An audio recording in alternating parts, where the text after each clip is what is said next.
bars got that swing. Glasses clink, hear the ice cubes sing. Liquid lunch, pour it smooth, let it flow. Friends round the table where the good times grow. Raise a glass, let the worry slip away. Liquid lunch, we're living for today. There's Troy laughing with his gin and a grin, telling stories about where he's been. Boomer's got whiskey, he's loosening his tie, chasing dreams under a midday sky. The bartender knows us, he's mixing with flair. Every sip's a moment we're happy to share. Liquid lunch, pour it smooth, let it flow. Friends round the table where the good times grow. Raise a glass, let the worry slip away. Liquid lunch, we're living for today. The clock don't matter, we're lost in the vibe. Jazz in the air, feel the soul come alive. From martinis to bourbon, we're riding the wave. Stealing this hour, it's the freedom we crave.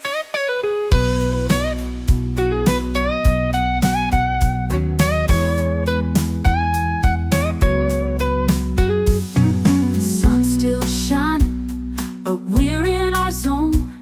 This bar's our shelter, our temporary home. One more round before the world calls us back. Savor the moment, keep the blues in the rack. We'll laugh, we'll toast till the afternoon fades. Memories made in these liquid escapades. Liquid lunch, pour it smooth, let it flow. Friends round the table where the good times grow. Raise a glass, let the worry slip away. Liquid lunch, we're living for today. So here's to the daylight, the drinks and the fun. Our liquid lunch, till the next one comes. With a wink and a smile, we'll be back real soon.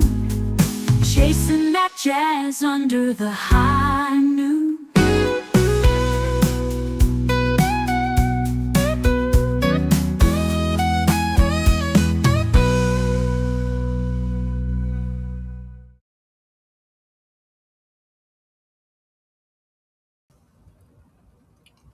Basalut and welcome. Happy Monday. Let's get this week started. We're starting it just wonderfully.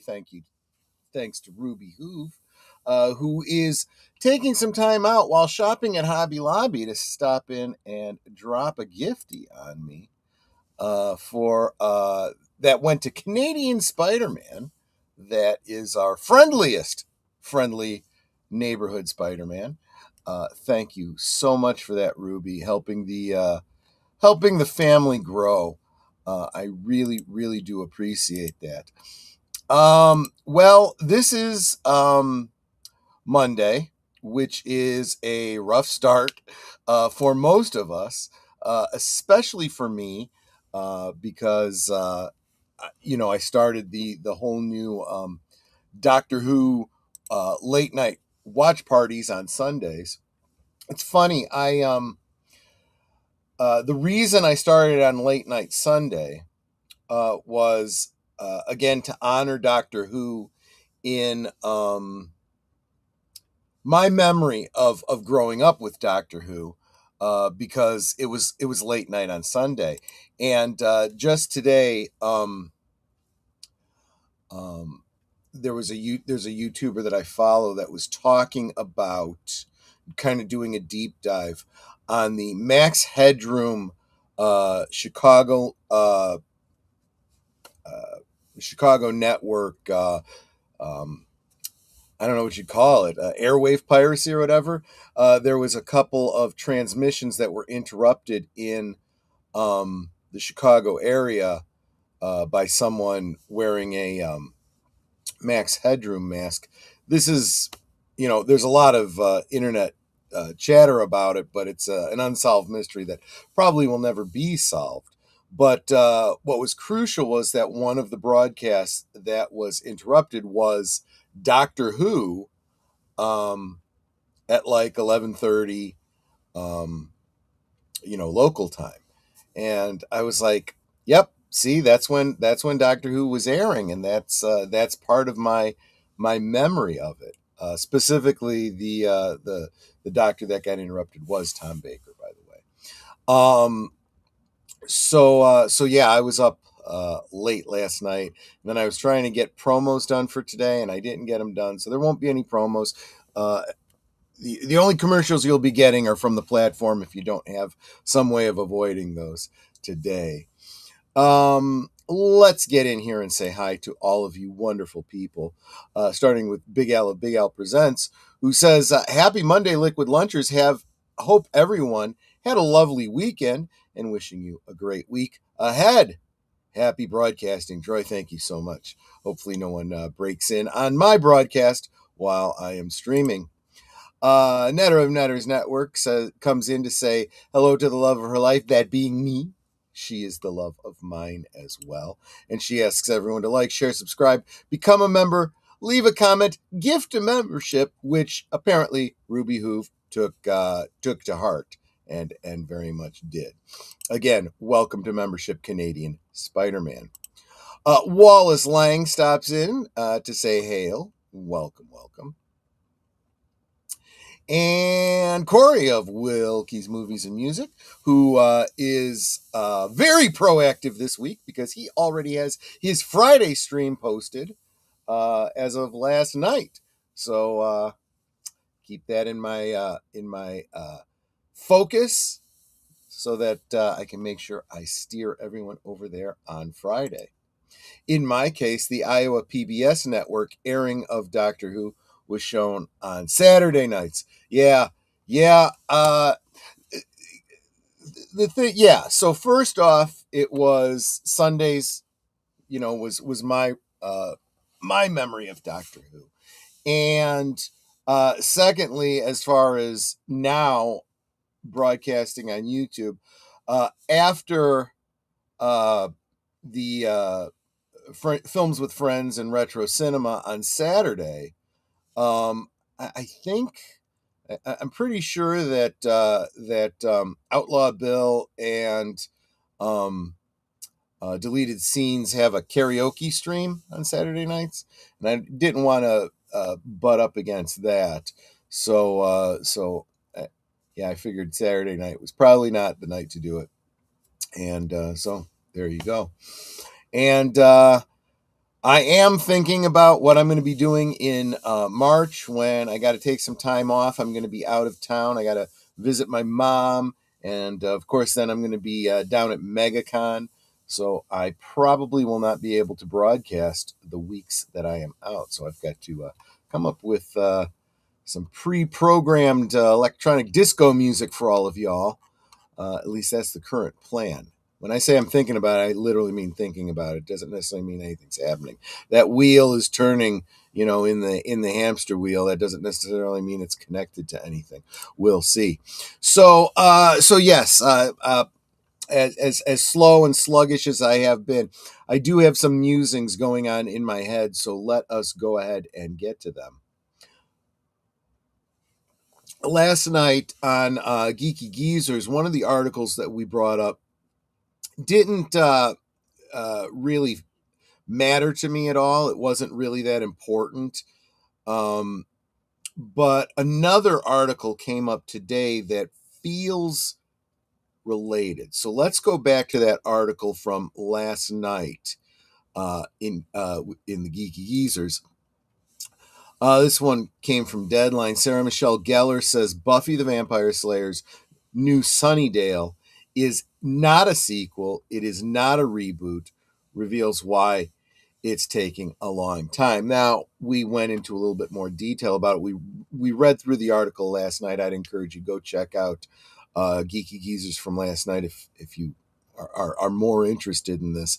I just wanted to point out that despite saying that it is not a sequel, once she actually starts talking about it, she literally says the opposite. She says, it's not a sequel, it's a continuation. That's a sequel. That's what sequel means. Sequel means a continuation. But yeah.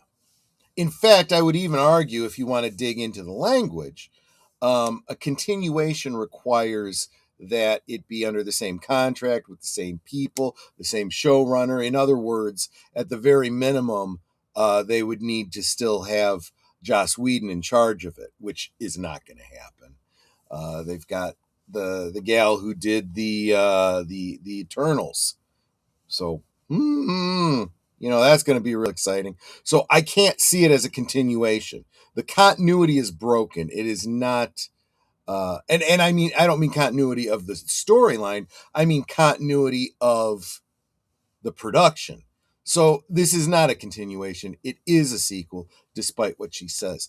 But the reason I bring this up is because of what I said about this yesterday. I said, I don't care. I really don't. I don't care about this Eternals girl, and her wanting to make this.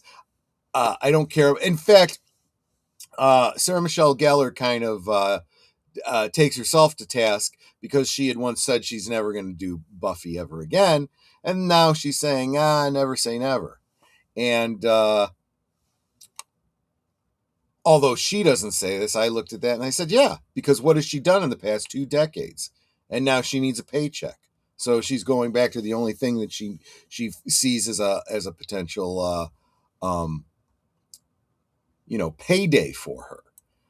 And I see this happening to a lot of people, celebrities who get so big they think they're so great. Think about all of the stories about celebrities who are afraid of being typecasted. Right? They left a show that was very successful so as not to be typecasted, only to never be seen again. Congratulations. That's actually a great way to ensure you are typecasted. If all you're known is for one role, and then you leave that role at the height of it, and then never do anything else again, you'll only ever be known for that role. So there you go. Welcome to Geek Flag with Nate Knows, saying like, share, subscribe, become a member. And if you're going to give a super chat of $5 or more, why not give a gifted membership to help our family grow, which is exactly what Ruby Hoof did.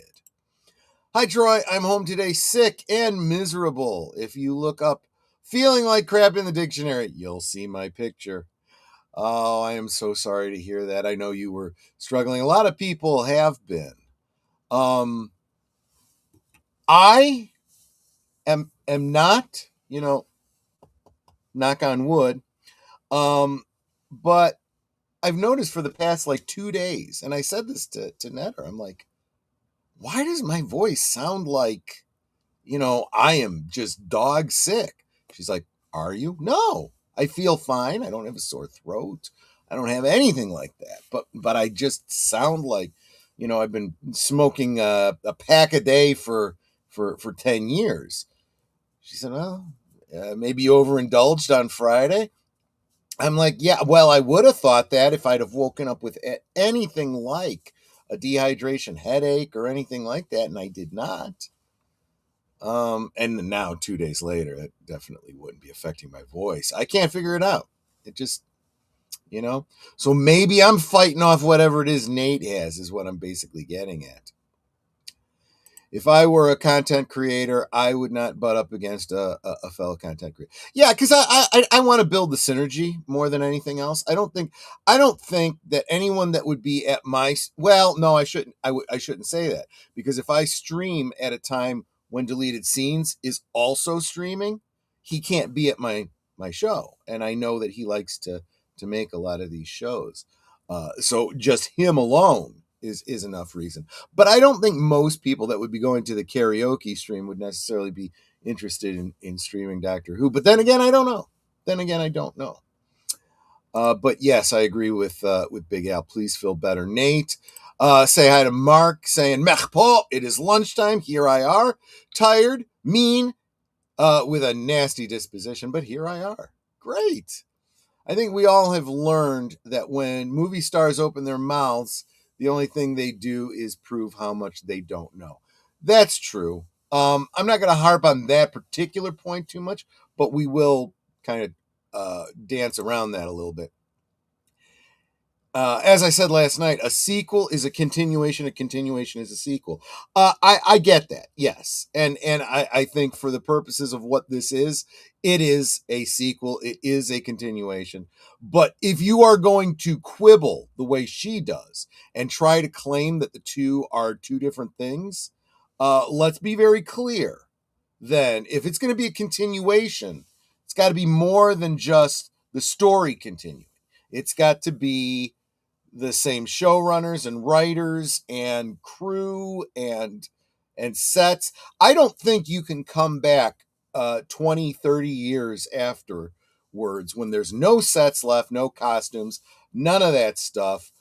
You don't have the same producers, you don't have the same network, you don't have the same writer, you don't have the same director, and call it a continuation.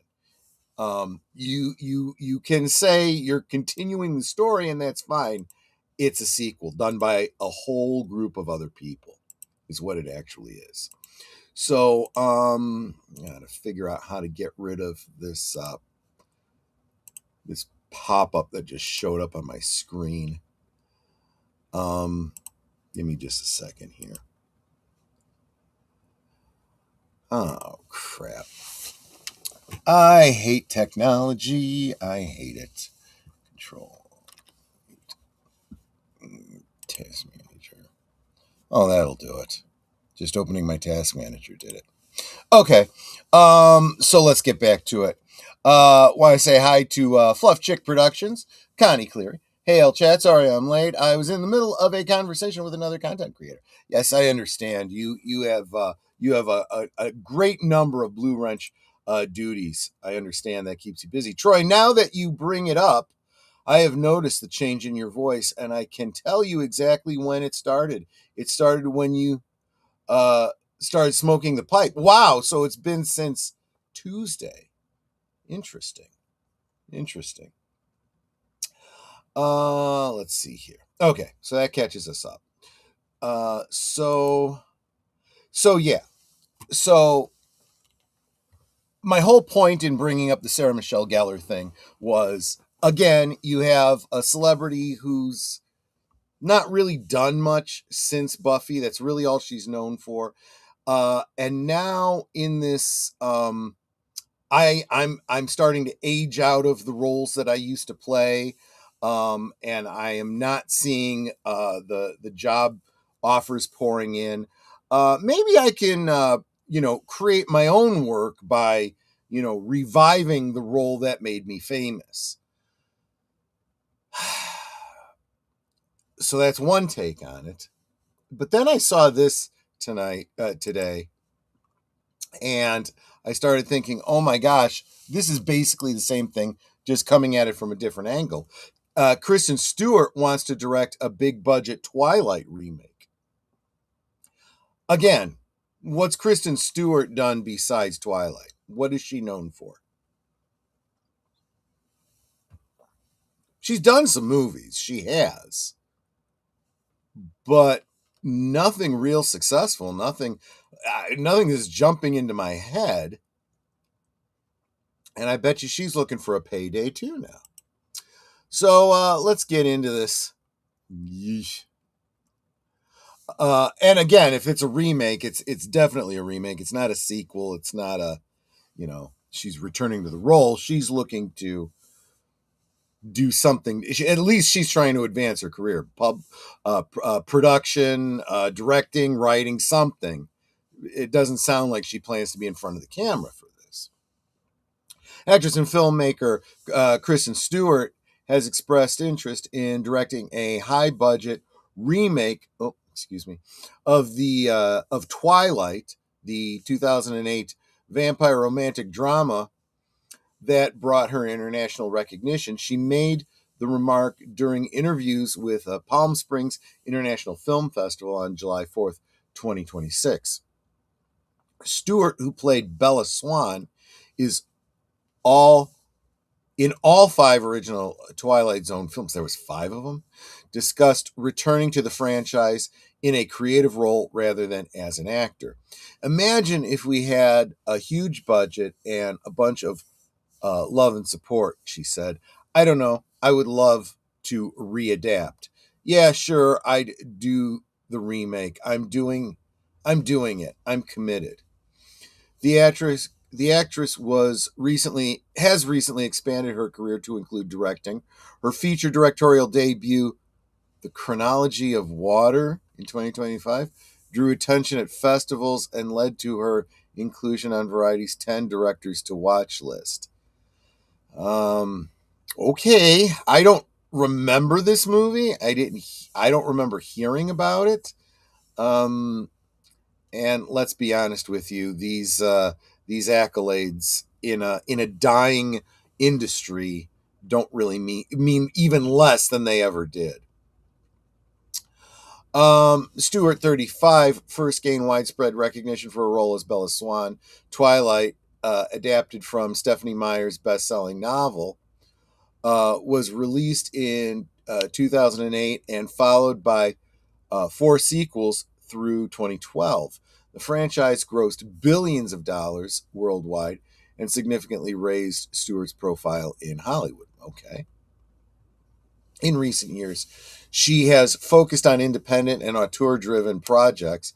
That's a great way of saying I couldn't find any traction in mainstream Hollywood, so I'm going with the budgetary stuff and the so-called avant-garde artsy stuff, so I can at least make the claim that that I'm in it for the art and not for the paycheck. But I digress. Her shift towards directing has been noted in industry reporting as part of a broader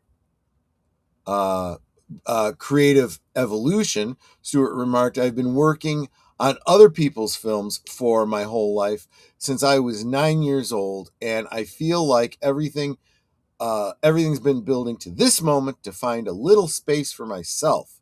It's just what I wanted to do my whole life. What you wanted to do your whole life is remake the only movies that you ever did that were successful. Okay. And that's not making someone else's thing. That's somehow making your own thing. See, when people make remakes, they're not making their own thing. They're making someone else's thing that someone else actually has already done. So you're not even blazing a new trail. Stewart spoke about the directors of the original film, Catherine Hardwicke, Chris Weitz, David Slade, and Bill Condon, acknowledging their contribution and describing how each brought distinct qualities to the story. They were so themselves and weird and kind of like squirrely and just so present in that time. Could someone please explain to me what the hell present in that time means? They were so present, as opposed to being somewhere other than where they were? I don't understand that. That makes 0 sense. Or, oh, they were doing their job. They were there and they were focused on what they were doing instead of daydreaming and were technically elsewhere. Well, that's a bare minimum for life. Wonderful. Does that even need to be said? Okay, sorry. Before they blew up. Okay, sure. Stewart and I don't know. I'm sorry. I don't even know those people's names. People behind the cameras, sometimes I just don't know by name. So for all I know, they've done bigger and greater things. I have no idea. Stewart remarked that the films reflected their time and suggested, hello, guess what? Everything does. And suggested that revisiting the material with new resources and perspective could be interesting. Now, if I drill into that sentence, The one thing I would say is, gee, maybe we could actually make that baby look like a real human baby and not like an atrocious, horrifying, nightmare-inducing animatronic. But I digress. She then emphasized, and really, honestly, you look back at those movies, that that stupid baby prop is the only thing that I would want to see changed and fixed, and get the George Lucas treatment, special edition treatment. CG her out with maybe a real baby or a real AI generated baby. She then emphasized that the remake would require substantial support and funding to succeed. In other words, I need work. Send me money. She reiterated her respect for the original directors while noting the potential creative opportunities that a new approach could offer. I'd like to know something specific. What new take could you possibly do on sparkly vampires and angsty werewolves? You know, and I don't know. Media coverage has highlighted Stewart's remarks in the context of Hollywood's ongoing trend of revisiting successful franchises. Yeah, because they got nothing else. Lionsgate, which produced the original films, has previously explored extensions of the Twilight universe, including television adaptations. Stewart's comments add to public discussion, though no official project has been confirmed. Yeah, I think remaking is not the way to go. I think the way to do that is we own a property, we own a narrative world. So let's do more in that world. Let's do new stories in that setting. Uh, because let's face it, they created a unique take on vampires and werewolves that they could tell in their stories, forever. I mean, I've said this about every kind of nobody owns vampires. So if you have a particularly different, distinct take on it, you know, go for it. You know, Stewart continues to balance acting with directorial projects. Her recent work behind the camera reflects a shift in her career towards roles that offer greater creative control. Perhaps she will revisit her most famous role for from the other side of the camera. That's what it sounds like she's going to be doing. And again, I think that the work is drying up for most of Hollywood, especially the most vulnerable. People, actresses that are aging out of their looks and now getting desperate, and they don't really have the acting chops to fall back on. Let's face it. Let's face it. You I'm not even going to talk about unfairness in relationship to the way men and women are treated in Hollywood, and you know older men continue to work and older women not so much. But who are the successful women? Who are the ones that make that transition, that continue to be successful later in life and see their roles change with their appearance? And it's the ones that have the acting chops.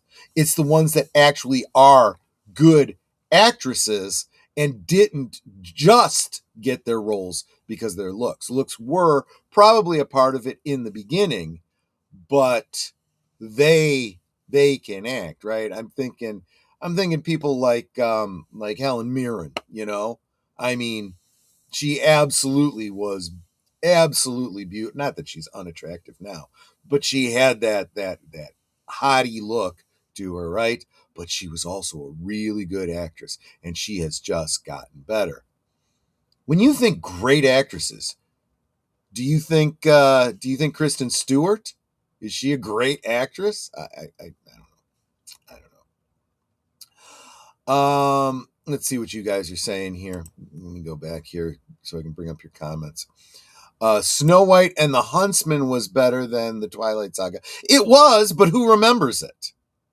Right? And how good was she personally in it? Was she like just a standout performance in Snow White and the Huntsman?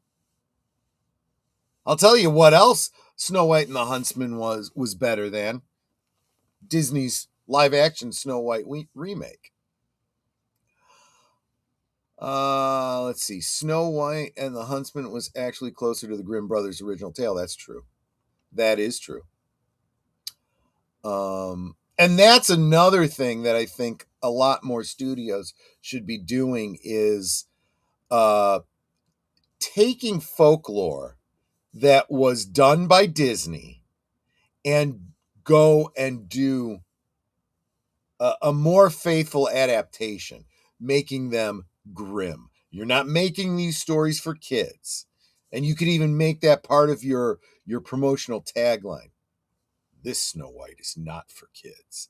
This Cinderella is not for kids. This Hansel and Gretel, definitely not for kids. Hey, all, smash the like button and enjoy the show, says Jonathan Conroy. Thank you so much, my friend. Kristen Stewart is an attractive woman. Well, she was. She is definitely going to the whole getting ultra skinny, face sucked in, kind of leaning into the androgynous look that has become popular in Hollywood. Who has a 50-50 choice of roles in films. Well, and this brings us back to what I was getting at. There's a check out the most recent clip that is up on WDW Pro's channel. The title is something about the woke apocalypse or something like that, but they really get more into the industry and how they reference that Elon Musk has predicted that by 2030, Hollywood as we know it will no longer exist. And culture said, "Oh, we won't even get to 2030. We're probably far less than that." The Hollywood business model is definitely over. People are leaving California, so just by location, it's decentralizing. They were talking about labor disputes and stuff, which means nothing. None of these labor disputes from the past couple of years that we've talked about on Geeky Geezers even matter anymore because they're not hiring people here in the. You can go on strike for your wages and your health care and residuals and all that kind of stuff. That's fine. We'll just go make a movie overseas where it's cheaper. You don't get paid at all, so it doesn't matter what we told you would make. You're making nothing. That's up to Pinewood Studios to worry about or whatever. And they'll take care of the healthcare too. So the only people that are being paid under these deals are the stars, the headline stars that go with them overseas to appear in the movie, the director, the writer, and the studio. Stewart is not aging out of her looks. She's ruining her own looks. That's a great point. Have you seen her lately? My God, she looks like she lost a fight with a lesbian meth head.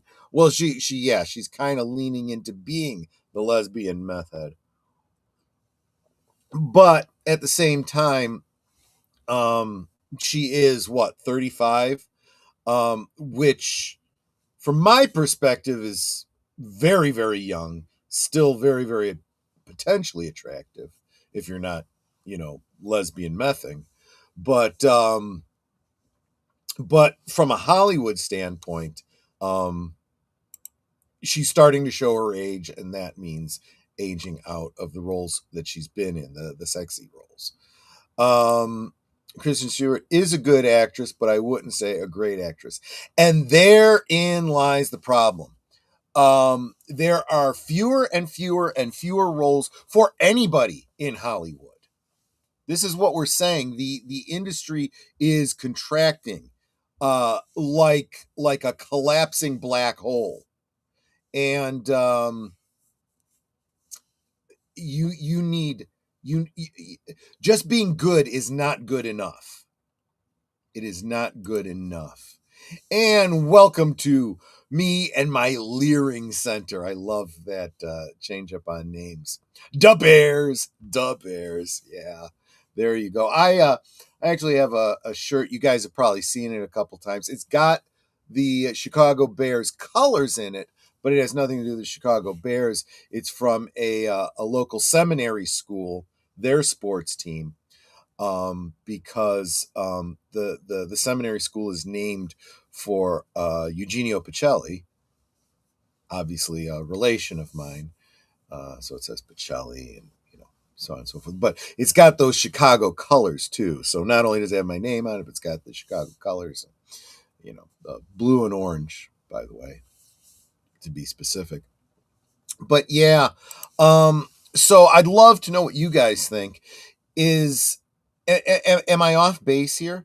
And then we start, and I don't have an article specific to it, but the whole Netflix deal, and now it looks like independent theaters and theater chains are starting to make a push, to get the federal government to really hammer home the antitrust thing, uh, against Netflix acquiring Warner Brothers, which would, of course, be the death of cinema, and I think the further death of Hollywood.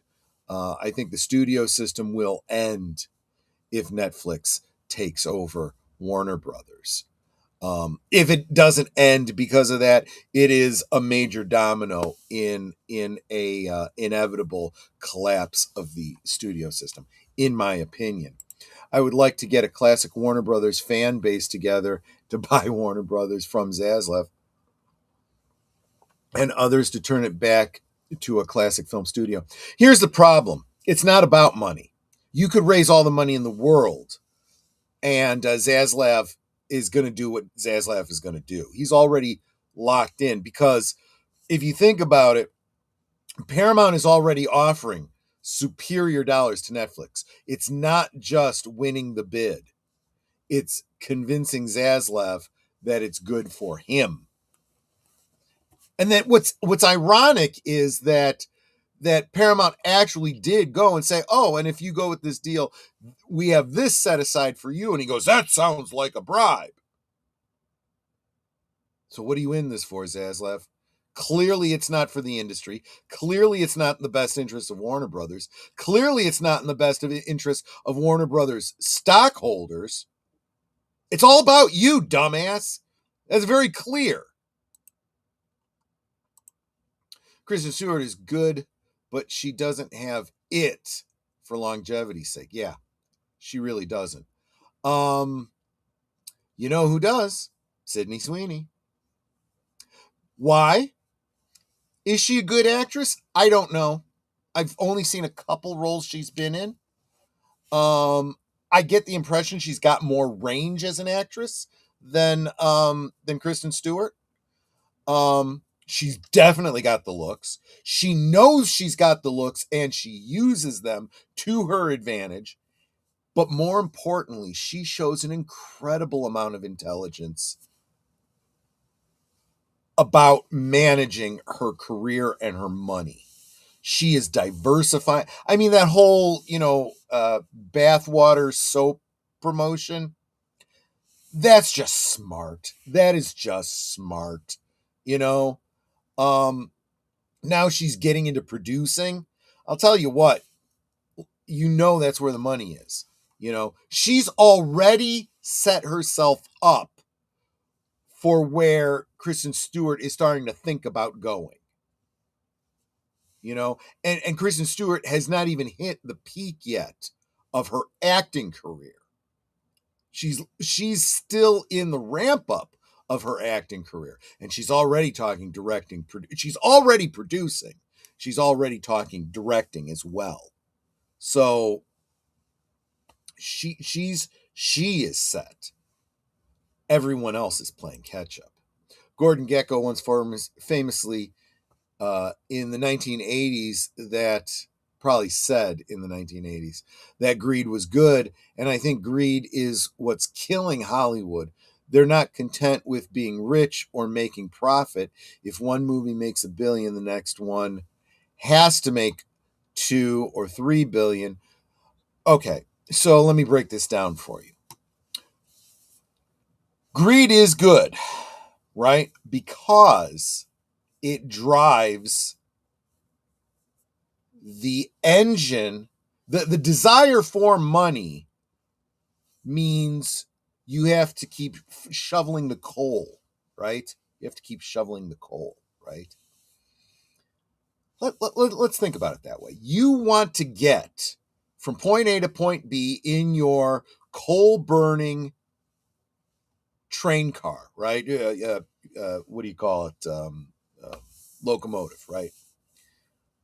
And you want to get there fast. You want to get there as fast as you can with as much power as you can.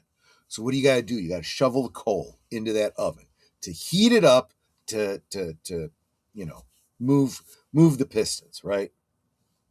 Okay. Is it enough? And so your desire to get from A to B, to get to that location, that's your greed. That's your motivation, right? If you lock in on just shoveling coal in, is that enough to get you what you want? Because if you put too much coal in, right, the fire can actually be snuffed out because there isn't enough air circulating. But if you don't put enough in, right, it burns cool, and it could actually go out if you stop shoveling the coal in. You also have to do things like cleaning out the ash that is taking up room and preventing the circulation of air and dirtying things up, right? You know, shake that thing to get all the dust out the bottom, clean all that out, right? You've got to plan. You just can't keep going forever. You have to stop at the next station. You got to get more water to put into the boiler. You got to get more coal to fill so that you can keep, and you have to calculate how best to do that so that you stop as little as possible for as short a period as possible so that you can run as hot as you can for as long as possible. It takes intelligence. You got to think. And unfortunately, greed is good is not enough, because what they're doing, look at you spend $5 billion to acquire Lucasfilm because Star Wars is a money-making engine. We could just print money, right? And what do? They start shoveling coal in. They start spending money on making these movies, and they're putting more coal into it than they're actually getting heat out. And now they're snuffing out that fire because it's so full, there's no air circulating. They've overspent. And now the engine is slowing down. And they're still trying to shove more fucking coal into it. And they're not going anywhere. And they're in the middle of nowhere where they're between stops. Nobody's getting on. People are starting to get off and drag their luggage to the road because they're tired of being stuck here. It's not enough to just be greedy. You got to be greedy and smart. You got to understand what it is that makes the money. Right? That's the problem with Hollywood. A lot of greed, which is fine in and of itself, but it's backed by stupidity. So they're not making the money. You know, it's like killing the golden goose, right? I want all the golden eggs right now. So just kill the goose and open it up, and then they don't find anything in there because they don't understand how the goose laying eggs works. That's where the whole term killing the golden goose comes from. Good scripts need to come out for entertainment. not a gazillion dollars. This, you know what? I should have just read ahead because you said it in one sentence way better than all the I was doing. The difference between greed and what you want, the best you want to be comfortable. If you achieve this, you're fine, but greed is different animal because with greed, no matter what you get, you will always want more and more. So here's the thing about greed. Why does greed exist, right? Let's not talk about it in terms of money. Let's talk about it in terms of food. Why do you get hungry? You get hungry because you need to eat. And obviously, if you overeat, you get fat. That leads to problems. You want to eat just enough to satiate yourself, keep you going until your next meal. Just maintain a homeostasis. But greed is something that's in us, that's been wired into us by millions of years of evolution, because you need the driving force to survive. Being hungry tells you I need to eat right now. Greed tells you I not only need to eat now until I'm full, I need to eat a little bit more so that I have something in reserve, and I need to plan for my future meals so that I never go hungry. Now, you could become gluttonous and just eat and eat and eat and eat and eat. That is one method, right? Or you can be smart and not change your eating habits, eat till you're satiated, eat healthy and so forth, but plan out any extra food I'm going to store, I'm going to save, and you do the same thing with money. You live comfortably, you live within your means, and anything that's left over, you save for later. That's bare minimum. But this money's sitting here not doing anything. How can it make me more money? Right? Right? So you have a couple different ways you can go. I'm a rich, wealthy actor, right? And I'm going to buy this big house and these big cars and go to all these parties and spend and enjoy myself. And then, I didn't get any more roles and now I'm broke, right? So another way you could go is I'm rich, I'm wealthy, I'm going to get a slightly better home, another car. And that's good enough. Now the rest of it's going to go in the bank. Okay. And then you don't get another role, and you go through, you still got to pay your bills. After a year or 2, 3 years, you've gone through your savings and you're sunk. Or I'm rich, I'm wealthy, I'm famous, I'm up and coming. I don't change my living standards. I take all of my money and invest it. I put it into the movies that I'm making so that I receive residuals and I get paid if this movie does well, which makes me want to work harder on that film to make sure it's a success. And I'm going to invest in other businesses that I'm not directly in. This is Ryan Reynolds. This is Tom Cruise. This is Sydney Sweeney. And if they never get another role, they'll be fine because they've got their gin distillery, and they've got their timeshare that people are paying them for, and their what do they call it? Pyramid scheme, religion, pseudo religion. And I'm not talking about Sydney Sweeney with that one. Whatever it is. But more importantly, they'll never be without acting roles because they're producers. They can create roles for themselves. Sydney Sweeney can always act if she chooses to. Sydney Sweeney is clearly an actress with brains as well as beauty, but Kristen Stewart has proven that listening to Hollywood hicks leads to self-destruction. That's another way of putting it. That's kind of what I was saying too. My musing for today, there's a lot of old and rare diesel locomotives in Cuba. Hopefully they will be able to be restored and put in museums someday. Yep. Unfortunately, we're going to take over countries and spend all of our tax dollars on restoring those countries. That seems to be the playbook these days. Finally done setting up my pre-appointment for my doctor visit. What a pain! Yeah, it is a pain, but the payoff is when you get there and they can see you right away. Nice coal analogy. Thank you very much. I just keep on remembering Joker versus Joker 2 budget. The studio got stupid greedy. Yes.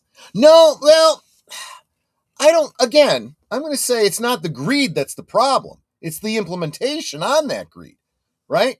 They did so well on the first one. They said, oh, we made so much money on this. We spent, what was it, $100 million on this movie. Here's $300 million to spend on this one. We'll make 3 times as much money. And anybody who has 2 brain cells to rub together can tell you, no, that's not how this works. What you say is, oh, we had a big hit with 1 million. Well, here's another million. Go do the same thing over again. Make another hit. You know, if you can save money, save money. Yeah, it's just stupid implementation. This is why I like talking to you, Troy. We always have good conversations, even if we don't see eye to eye. Yes, and if I don't agree with you, I don't call you a jerk. And I don't go on other people's channels and disagree with them and call their guests jerks. Those of you that were at my birthday bash on Friday know what I'm talking about. You don't come into my house and disrespect my friends. My friends are my family. And you disrespect my friends and family, you disrespect me. Get the hell out. If I was a studio, but no, sir, if I spent $1 million on a movie and made $1 billion, I will spend less on the sequel, not more. I understand that inclination. There is a frugality which comes with wisdom that would be the impetus for doing that. But there's also right tool for the right job, right? You know, using the bigger hammer doesn't always, isn't always the best way to go, right? But by the same token, using the smaller hammer isn't always the best instance either. So, I mean, I would say Terminator and Terminator 2 was a great example of doing exactly what needed to be done to get exactly the outcome you wanted.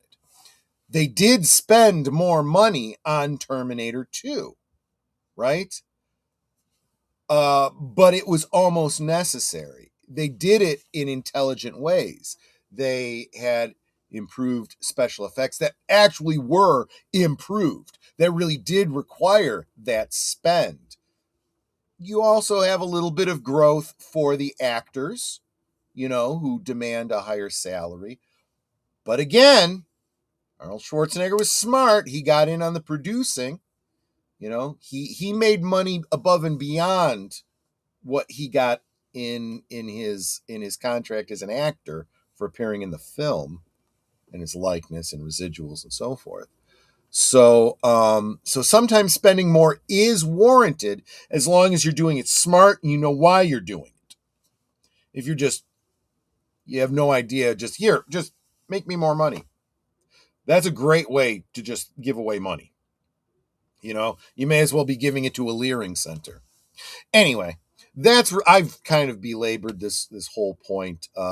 You've got uh, uh, an industry that's dying with less uh, to do. People are uh, realizing they're going to be without jobs is what's basically happening, and I don't think these celebutards know how to deal with that. We that have been in the workaday 9 to 5 for many years have seen this happen over and over again. We've seen the signs. We know when a company is compacting.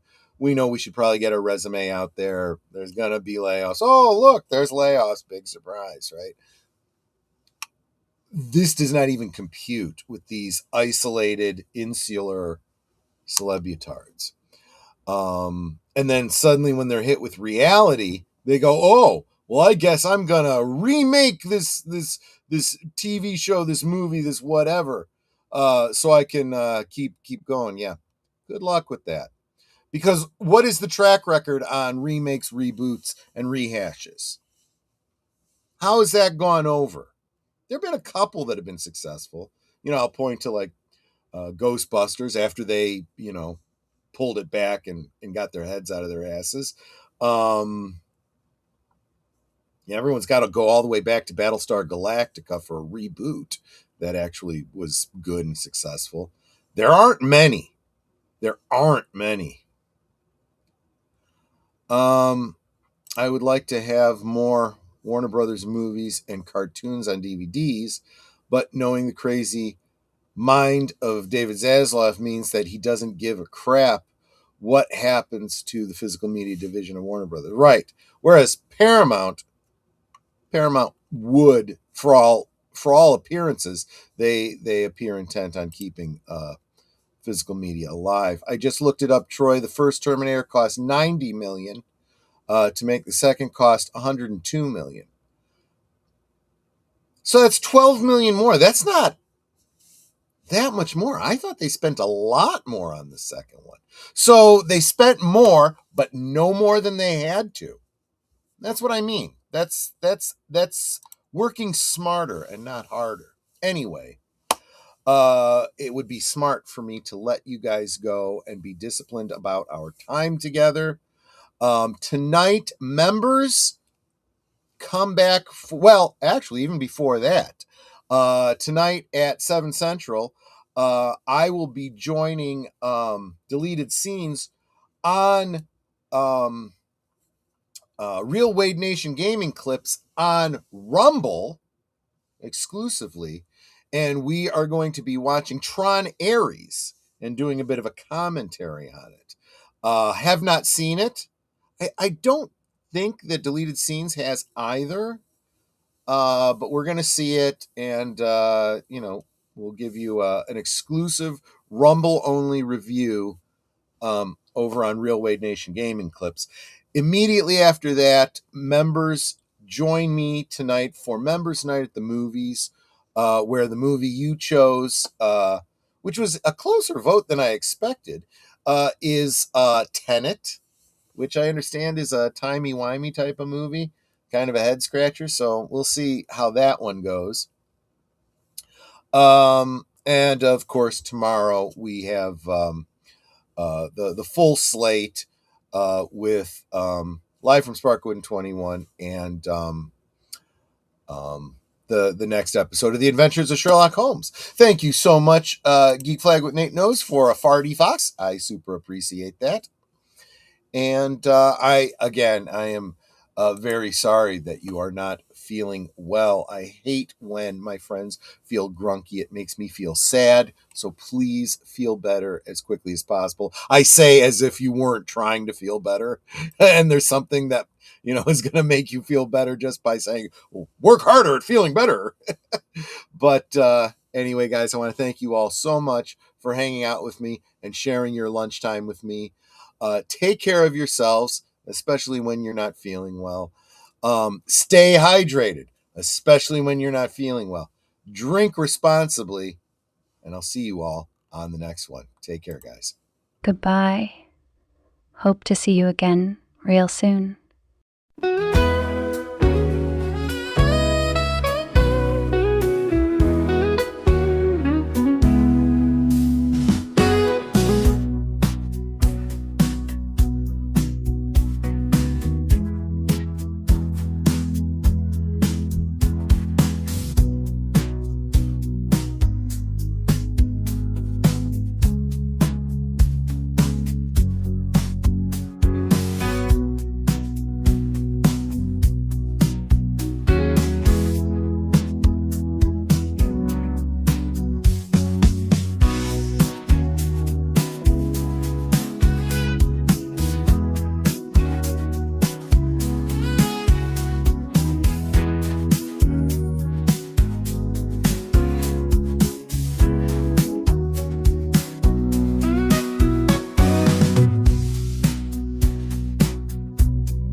So here's to the daylight, the drinks and the fun, our liquid lunch till the next one comes.